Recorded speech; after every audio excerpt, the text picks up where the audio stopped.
Bismillahirrahmanirrahim. Assalamu alaikum wa rahmatullahi wa barakatuh. Alhamdulillahi rabbil alamin, wassalatu wassalamu ala ashrafil anbiya wal mursalin wa ala alihi wa sahbihi ajma'in, amma ba'd. Langu jina naitwa Ustadh Maalim Ibn Omar. Karibu tena mtazamaji wa Rapta Channel, na leo tupo ndani ya Ramadhani ya 7. Yapo maneno ambayo tunayatumia sana katika lugha yetu ya Kiswahili, nayo ni kughafilika na kusahau, ama kwa Kiarabu wanasema al-ghafratu wan-nisyan. Maneno haya pengine inaweza kawa tunayatumia lakini tusijue maana yake. Kughafilika kwa maana ya ghafla, tunaambiwa ni kule mtu kufanya jambo lakini kwa hiari yake mwenyewe, yani kwa kuchagua. Kughafilika ni kufanya jambo kwa kuchagua, kwa kutaka mwenyewe. Lakini nisyan kwa maana ya kusahau ni kufanya jambo pasi na maamuzi ya kwake mtu mwenyewe. Kwa hivyo kughafilika kumekatazwa, kama Mwenyezi Mungu Subhanahu wa Ta'ala alivyotuambia katika Qur'an, wala takun minal ghafirin, kwamba wala msiwe ni miongoni mwa wenye kughafilika. Kwa sababu ilivyo, kughafilika ni kufanya maamuzi ya mtu mwenyewe hali ya kuwa anataka.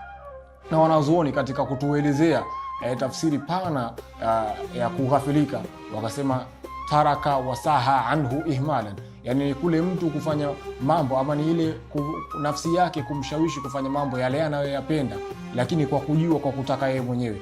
Lakini kusahau ni kufanya mambo, au ni mwanadamu kufanya jambo pasi na hiari yake, yani pasi na kutaka. Ndio maana katika mwezi huu wa Ramadhani mtu akisahau anaambiwa aendelee na funga yake, lakini akighafilika basi ile funga yake itakuwa imeharibika na atatakiwa alipe funga hiyo. Kwa hivyo kughafilika kumekatazwa, lakini kusahau mtu atasamehewa kuwa si sehemu ya maamuzi yake mwenyewe. Pengine inawezekana ulikuwa unalitumia sana neno hili kughafilika. Kwa hivyo neno hili ukisema kughafilika, maana yake umefanya jambo kwa hiari yako wewe mwenyewe, si kwamba umefanya jambo kwa kutotaka. Kufanya jambo kwa kutotaka ni kusahau. Kwa hivyo Mwenyezi Mungu Subhanahu wa Ta'ala atumuombe, atujalie tusiwe ni miongoni mwa watu wenye kughafilika, kwa sababu ametuambia wala takun minal ghafirin, wala tusiwe ni miongoni mwa wenye kughafilika. Wabillahi tawfiq, wassalamu alaikum wa rahmatullahi wa barakatuh.